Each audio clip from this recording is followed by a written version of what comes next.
জয় বাবা লোকনাথ বলে আজকের দিনটা শুরু করছি। এই সকালবেলায় জামা কাপড় নিয়ে বসে পড়েছি কাচাকুচি করতে। সার্ফ ঢেলে এবার কাচবো। খুব বেশি কাচাকুচি নেই, আরবকে তৈরি করে দিচ্ছি স্কুলে যাওয়ার জন্য। আরবের দাদুর সাথে স্কুলে যাবে। আমি এই যে সার্ফে সব ভিজাচ্ছি। আরবের কিছু জামা প্যান্ট আর আরবের দাদুর কিছু জামা প্যান্ট, খুব বেশি না, অল্পই এই কাচাকুচি নিয়ে বসেছি।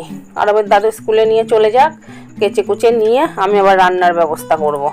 এই যে কাঁচা হয়ে গেছে, ধোয়া হচ্ছে, ধুয়ে নিয়ে সব মেলে দেবো। আকাশের অবস্থা খুব একটা ভালো নয়, এই বৃষ্টি আসছে, এই মেঘ করছে, আবার রোদ্দুর উঠছে। এই যে একে একে সব মেলে দিচ্ছি। একদম উঠোনটা একদমই আওতা লেবু গাছের জন্য, রোদ্দুর পড়েই না প্রায়।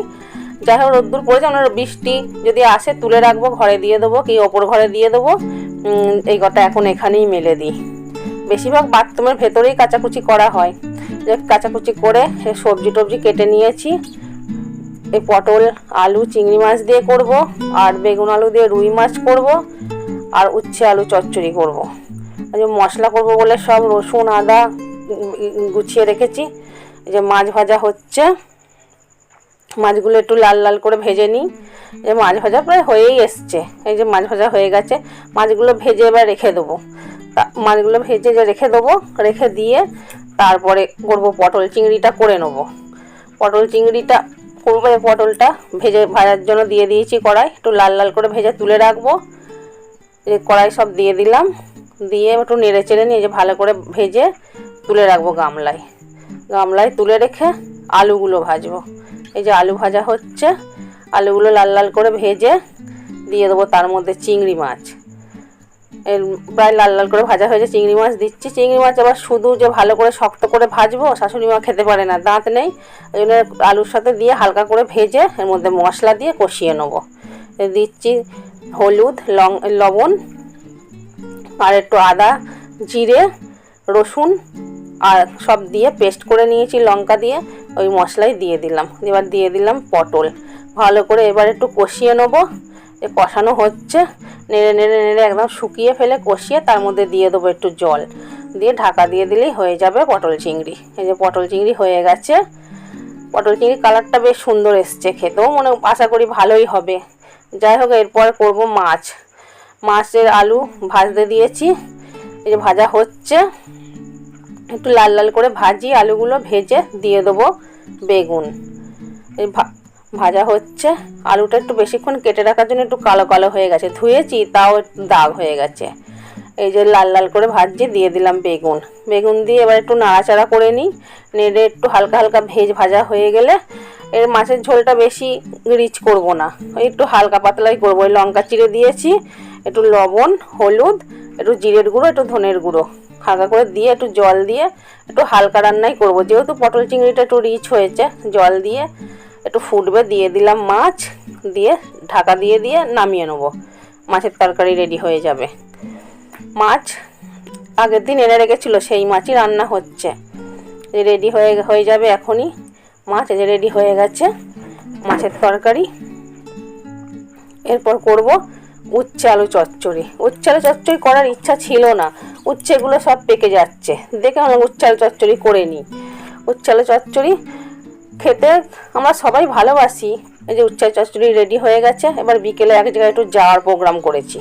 বিকেলে গেছি হচ্ছে মাতালগড়ের লোকনাথ মন্দিরে, শান্তিপুরের মাতালগড়ের লোকনাথ মন্দিরে। এই লোকনাথ মন্দিরটা খুব সুন্দর। আগে প্রতি মাসেই দুবার করে যেতাম, আবার সপ্তাহে পারলেও চলে যেতাম, কিন্তু এখন আর যাওয়া হয় না। আরও স্কুলে ভর্তি হয়েছে, তার পড়াতে আসে, একাও হিসাব করেও যাওয়া হয় না। আরবের দাদু যেহেতু বাড়ি থাকে না, ওই সপ্তাহে একদিন থাকে, মেয়েরা বেড়াতে আসে, ওই জন্য আর যাওয়া হয় না। এই যে বসে রয়েছি, গেছি, যাওয়ার সাথে সাথেই দেখলাম পুজো প্রায় হয়ে এসেছে, একটু বসতেই পুজো কমপ্লিট হয়ে গেল।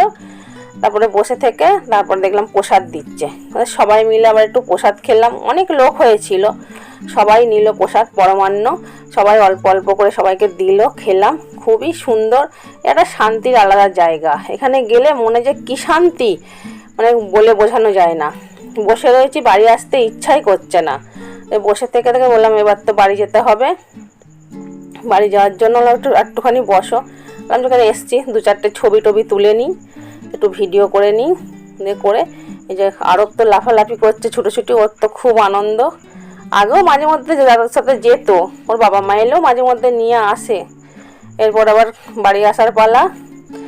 বাড়ির পাশেই ওখানে আরও লোকনাথ মন্দিরের পাশেই দেখলাম একটা দোকান হয়েছে। আগে দোকান টোকান তেমন ছিল না, এখন অনেকগুলোই দোকান হয়েছে। তার মধ্যে একটাই দেখলাম চাউমিনের দোকান, এগরোল চাউমিন এসব হয়েছে। তা গেলাম, দেখি কেমন করে লোকটা। তো দেখলাম ভালোই বানাচ্ছে, মোটামুটি লোক আসছে যাচ্ছে, তার মানে ভালোই করে। তা বললাম কি যে হবে, বানিয়ে দেবেন? বললো কি হ্যাঁ বানিয়ে দেবো। তা দেখলাম দোকানে আরও বানানো অবস্থায় রয়েছে, দু একজন এসে নিয়ে যাচ্ছে। আমি ঠান্ডাটা নেবো না, আমায় গরম করে দিতে হবে। বললো ঠিক আছে করে দিচ্ছি। এই যে বানিয়ে দিচ্ছে আমার একটা, আরবের একটা। আরব তো গোটা খেতে পারবে না, ওই জন্য 3টে আর নিইনি, 2টোই। আরবেরটা না খেতে পারলেও দাদু খাবে। ওই 1-2 কামড় খেয়ে আরব আর খাবে না, কারণ আরব এগরোল খুব একটা খায়, কিন্তু সব সময় না, মাঝে মধ্যে হয়তো খায়। তা এই জন্য যদি পুরোটা খেয়ে নেয় তাহলে আবার নেওয়া যাবে, নাহলে আর নেওয়া হবে না। এই যে এগরোল দিচ্ছে আমার আর আরবের হয়ে গেছে। আরব আর আমি খাচ্ছি। তা দেখি লেখা রয়েছে যে মাটন ঘুগনি 10 টাকা করে। তা দেখি মাটন ঘুগনি খেয়ে দেখবো কেমন হয়েছে। যে এটা এগরোলটাকে খেয়ে নিই, দুজনে মিলে খাচ্ছি। আরবের ঝাল লেগেছে একটুখানি খেয়ে। এই যে ঘুগনি নিলাম, ঘুগনি খাচ্ছি। ঘুগনিটা খেতে খুব সুন্দর। তা আরব করছে আমিও ঘুগনি খাবো, আরবকেও কিনে দেওয়া হলো। ওই আরব ওইটুকুনি একটুখানি খাবে। যাই হোক আজকে এই পর্যন্তই, কালকে আবার আসবে একটা নতুন ভিডিও নিয়ে। শুভরাত্রি।